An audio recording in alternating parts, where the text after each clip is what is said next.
नमस्कार दोस्तों, एक नई लर्निंग के साथ हाजिर हूँ। और आज की इस लर्निंग में हम लोग जानेंगे एक डाइवर्सिफाइड वाली कंपनी जो अलग अलग सेक्टर में कंपनी कामकाज करती हो।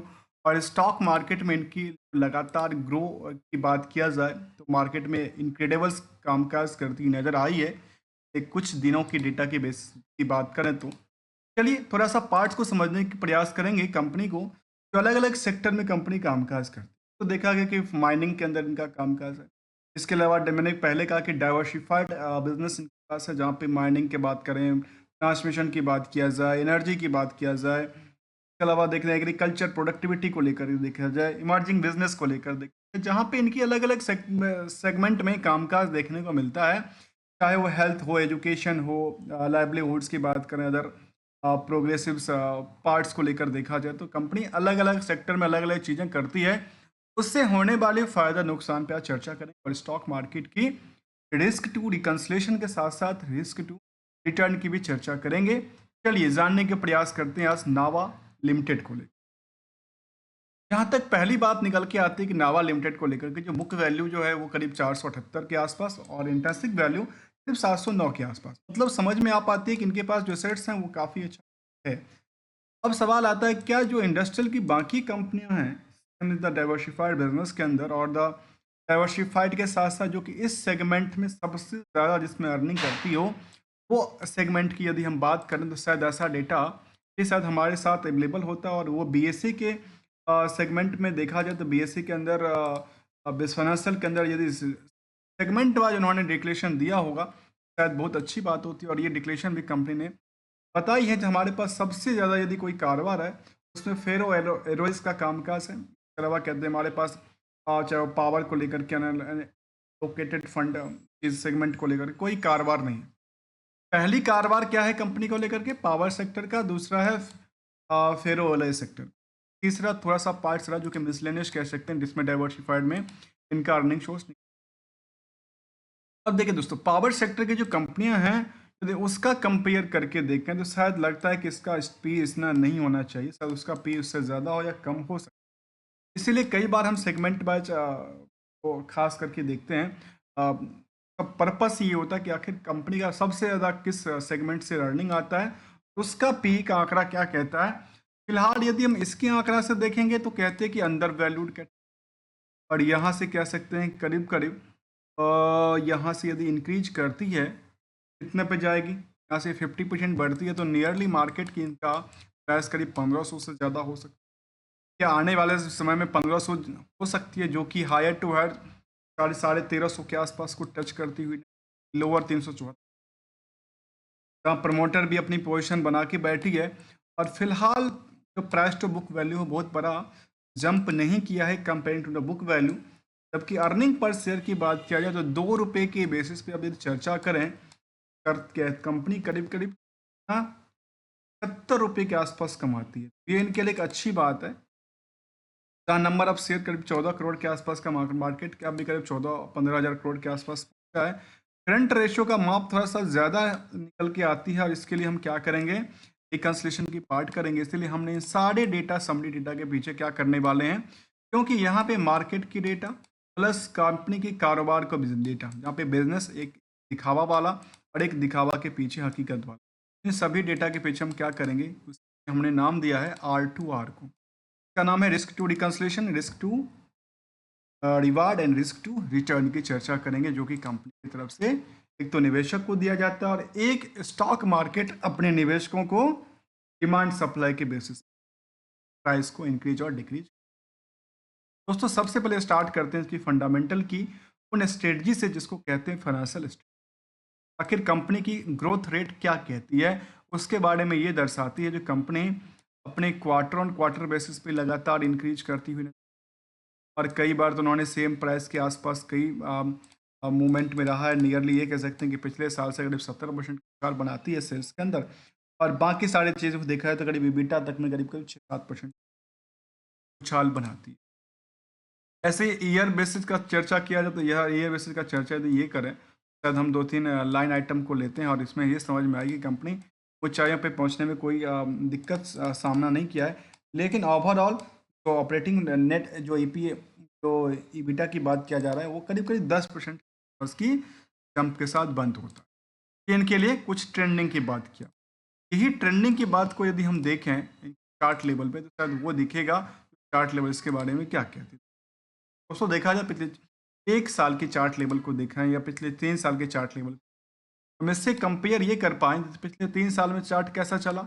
चार्ट देखिए किस तरह से चला, थोड़ा सा गिरावट हुई लेकिन बाद में लगातार क्या हुई, अपने ऊंचाइयों पे कारोबार करती हुई।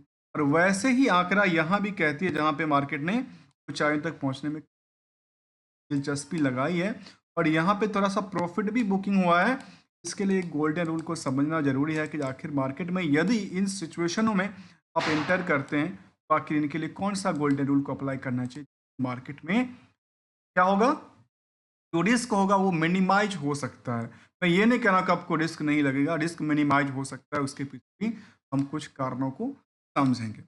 चलिए जानने के प्रयास करें। जहाँ पे हम ट्रेंडिंग व्यू को देख रहे थे, ट्रेंडिंग व्यू करीब 500 करोड़ वाला, करीब 1000 करोड़ के आसपास के टर्नओवर से ज़्यादा जनरेट करती है, जबकि प्रॉफिट भी कंपनी का नियर अबाउट कह सकते हैं कि आने वाले समय में 500 करोड़ तक का profitability quarter on quarter basis का बुक करा है, तो ईयरली शायद उससे ज़्यादा ही होगा। ऑब्वियसली देखा गया कि ऑब्वियसली इसमें करीब 4000 करोड़ के आसपास की सेल्स पहुंचती है, उसमें से करीब करीब 1250 करोड़ से ज़्यादा का प्रॉफिट कंपनी बुक करती है, जहाँ पे ये कह सकते हैं कि नियरली यहाँ पे 45% तक के आसपास निकल के आती है। और कंपनी में अच्छी बात कुछ अच्छी भी हमें निकलती है और अच्छी बात ये निकल के आती है, जितना भी इन्होंने इंटरेस्ट का बर्डन लिया उतना इनके पास अदर सोर्स ऑफ इनकम से निकल जाता है, नियर अबाउट निकल जाए तब उसको ऑफसेट एडजस्टमेंट करने में काफ़ी सहायता और सहायक मिल जाती है। अब दोस्तों देखा जाए रिकन्सिलेशन को पार्ट को, हम दूसरे कड़ी में हैं और दूसरे कड़ी की बात ये कहती है कि बोरोइंग्स को लेकर सिचुएशन क्या कहती है। दोस्तों देखा जाए तो हम पर कंपनी में लगातार बोरोइंग्स को रिड्यूस कर रही, तो इनके लिए एक स्ट्रॉन्ग की बात कर रही है। दूसरी तरफ इनके सेट्स कोई डिक्रीज बहुत ज़्यादा नहीं कर रही है, जो पहले के कंपेरिजन था। केवल एक जगह छोड़ करके देखा जाए तो केवल करंट रेशियो में करंट जो पार्ट था उसमें काफ़ी ज़्यादा था, उसमें पार्ट्स में काफ़ी कम हुआ है। आखिर इसमें भी कुछ पार्ट को समझना जरूरी है, कौन कौन से पार्ट को लेकर हम हमेशा कहते हैं ना, पहले प्रॉफिट और सेल्स आपने दिखा तो दिया लेकिन हाथ में पैसा आया या नहीं आया ये हमारे हकीकत कौन बयां करेगा, ये बयां करेगा बैलेंस शीट की फिगर। और यहाँ पे कैसे करीब करीब 1750 करोड़ का इनकम है। अब इसमें सबसे पहला बात होता है कि इनके पास जो उधार गया उसमें कौन से क्लाइंट हैं जिसके लिए सर्विस दे देती हैं। तो कंपनी के बारे में यदि देखा जाए तो यहाँ पे क्लाइंट की बात कुछ कहती है, तो बिजनेस मॉडल को लेकर कहती है, और ऐसा क्लाइंट के डिटेल की बात यहाँ पे तो देखने को नज़र नहीं आई है। लेकिन क्या डॉक्यूमेंट में उन्होंने क्लाइंट की जिक्र किया है कभी? यदि क्लाइंट के जिक्र किया होगा तो शायद कुछ हम अलग इन्फॉर्मेशन कैप्चर कर पाएंगे। तो यहाँ पे देखने को मिलती है क्लाइंट को लेकर के कंपनी बिजनेस सेगमेंट में कहती है 24 नंबर पेज पे इनका बिजनेस सेगमेंट की बात डेटा सामने रखती है, और उसमें इससे पहले उन्होंने अपनी कंसोलिडेटेड रिपोर्ट को लेकर दिखाया कि हमारे पास वाई में ग्रोथ लेवल था, जिस पे हम ऑलरेडी चर्चा कर ही रहे थे। हम इनकी क्लाइंट लिस्ट को जानने के प्रयास कर रहे थे, इनके पास क्लाइंट लिस्ट कौन सा है और क्लाइंट से आने वाले जो रिवेन्यूज हैं वो कितने दिन में ऑब्वियसली आ जाते हैं। बड़े क्लाइंट होंगे, सरकार के क्लाइंट्स होंगे, सरकार की कंपनियां होंगी तो शायद ज़्यादा इनको क्या दे सकती है, इनको टाइम ले सकता है लेकिन पैसा दे देगा, डूबने वाली सिचुएशन नहीं होती है। जहाँ पे company Indian ferro alloys, Indian energy, health care, Zambia energy और जाम्बिया माइनिंग्स जैसे कम इनके पास कामकाज अलग अलग जगह पे कामकाज देखने को मिला है। और ये कहती है कि मिक्स की बात करती है और सीपीपीएम और आईपीपी की बात करती है, मेंटेनेंस और ऑपरेशन की भी बात करती है, जहाँ पे कहती है कि नोवा एनर्जी प्रो पीटीएस लिमिटेड जो कि शायद फॉरन में क्या करती है, मेंटेनेंस और ऑपरेशन का कामकाज देखती है। कंपनी के पास जो एक्टिविटीज़ था खास करके बिजनेस मॉडल को लेकर के, वो कहती है हमारे पास अच्छी खासी तादाद में है। अब ये इसका मतलब ये हुआ जिनके पास क्लाइंट का लिस्ट नहीं कहता, तो मतलब क्या रिस्क फैक्टर कुछ कहता है? दोस्तों देखा जाए इनके पास रिस्क फैक्टर बिल्कुल है। 180 दिन मान लेते हैं, क्योंकि ये मान इसलिए है क्योंकि 6 महीने का रिस्क फैक्टर बना है, और शायद ऐसा कह सकते हैं ये कंस्ट्रक्शन से ज़्यादा डील करता है। पावर जनरेशन में कंपनी कामकाज करती है, फिर 6 महीने तक पैसा अटका क्यों रहा है? और इसमें ये देखा जाए इन्होंने इम्प्रूवमेंट तो किया है, समय समय पे इम्प्रूवमेंट भी किया है, लेकिन रिस्क फैक्टर यदि इनको क्या करेंगे, ये कह सकते हैं कि 1700 करोड़ के आसपास था, उसमें कंपेरिजन टू द करीब करीब इसका 50% मार्केट में नियरली मानता हूँ करीब 1700 करोड़ मानता हूँ, तो करीब करीब करीब 40%। और इसके अकॉर्डिंग देखा है तो 1250-56 करोड़। इसके अकॉर्डिंग इनके हाथ में कुछ आया नहीं, जो है वो मार्केट में productivity services as including the profit part also in the market and risk is the 6 month का रेशियो। अब दोस्तों दूसरी तरफ देखा जाए, कंपनी में निवेशक लगातार कुछ नए कुछ पुराने आते जाते रहते हैं, और कई बार ये भी देखने को मिला कि मार्केट में सेटअप भी बन जाता है, जहाँ पे कंपनी में एफआई की तादाद करीब करीब कह सकते हैं कि 10% तक पहुँचने के कगार पे चल रही है, और डीआई कोई कंपनी में अभी तक है नहीं, कहीं दूर दूर तक डीआई यहाँ पे नहीं दिख रहा है। दूसरी तरफ देखा जाए तो कंपनी में पब्लिक की होल्डिंग्स करीब 41-42% प्लेयर हैं, एक दो बड़े प्लेयर के तौर पे हैं, और बाकी आप कह सकते हैं कि 50 से 55 हज़ार 60 हज़ार के आसपास या इंटरेस्टेड ऑफ शेयर होल्डर हो सकती है। यहाँ पे ये भी देखा गया कंपनी को लेकर कि जो साल दर साल में इसको यदि हम सेल्स को लेकर आंकलन करते हैं या प्रॉफिट को लेकर देखें या स्टॉक प्राइस सीजीआर जो लगातार बूस्ट कर दिया उसके पीछे, इन तीनों चीज़ों उनके पीछे थोड़ा सा बैकअप नज़र आती है, इसकी वजह से मार्केट ने 143% साल करती हुई नज़र आ रही है, जो हम यहाँ पे डेटा देख रहे थे। अब एक सवाल आता है कि रिस्क टू रिवार्ड क्या कंपनी देती है। दोस्तों देखा जाए रिस्क टू रिवार्ड में कंपनी ने क्या दिया है अपने निवेशकों को, उसमें एक पार्ट आता है डिविडेंड का, बोनस का और राइट इशू प्रेफरेंशियल इशू लेकर के। यहाँ पे देखा जाए कंपनी अपने निवेशकों को करीब करीब डिविडेंड की पार्ट भी हमेशा देती है। 2022 में कंपनी ने 8 रुपये का डिविडेंड दिया है फाइनल, और अब 23 में बड़ा डिविडेंड दिया था, इससे पहले 22 में डिविडेंड दिया था। हर साल इसको कहते हैं रिस्क टू रिवार्ड की बात।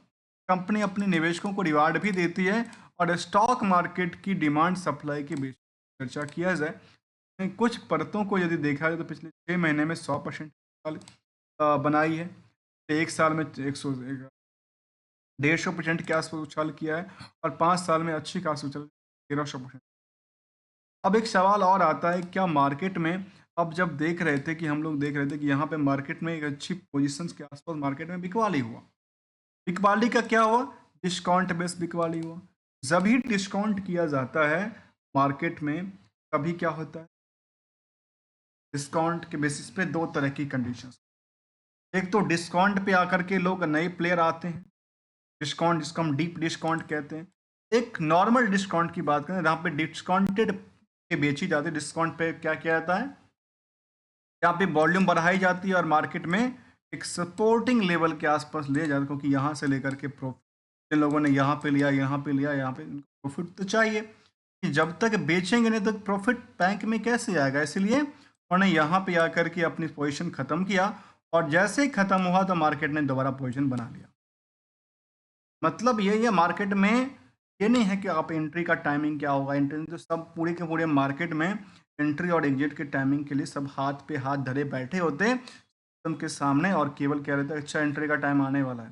दोस्तों हर समय हर कोई ना कोई एंट्री करता है, हर समय कोई ना कोई बड़े निवेशक भी लेते हैं ना, तो कोई ये नहीं सोचते कि एंट्री कर, हाँ वो एक लंबे पीरियड के लिए सोचते हैं, जहाँ पे देखिए 6 महीने में अपने जो निचले लेवल है उस पर कामकाज कर रही है, दोबारा मार्केट ने उछलने का प्रयास किया, और उछलते हुए दोबारा मार्केट अपने कहाँ पे जाएगी, नियर अबाउट द ब्रेकआउट के आसपास दोबारा पहुंचेगी, जहाँ पे इनका है।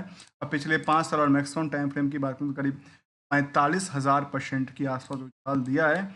और पिछले ये डेटा की बात किया जाए, सोचिए स्टॉक की प्राइस करीब करीब मैं कह सकता हूँ कि 2 रुपये के आसपास की प्राइस थी, और ये 2 रुपये फेस वैल्यू की बात कर रही है।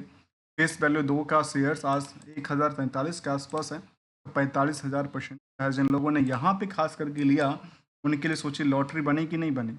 मार्केट ने बहुत दिनों तक कंसोलिडेट करता हुआ नजर आया, और फिर मार्केट ने एक लंबी ऊंचाइयों के लिए तैयार होता नजर आया, जिसका नाम था नावा। और इस कंपनी को लेकर के हमने क्या किया, समझने का प्रयास। फिर कहती है जो EPS growth important in the, कहती है जो एनएससी नावा को लेकर के प्रेजेंस अपॉर्चुनिटी काफ़ी बनी हुई नज़र आई थी, जिसके मार्केट में इनके लिए डिमांड्स काफ़ी ज़्यादा रही है। और कंक्लूजन ये कहता है कंपनी को लेकर के reducing the debts, almost debts free company की ग्रोथ रेंजर लगातार ग्रोथ करती है। ग्रोथ के साथ साथ इनका जो टैक्स रेट है थोड़ा सा कम था।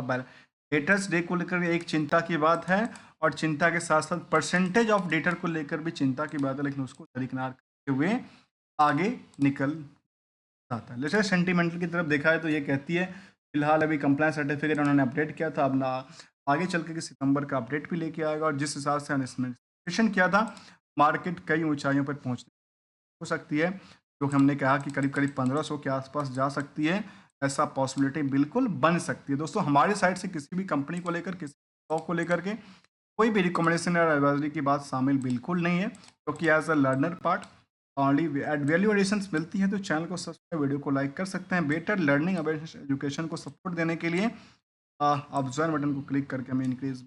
मिलते हैं कुछ नई स्टडी के साथ, न्यू कंसेप्ट के साथ, तब तक के लिए थैंक यू सो मच।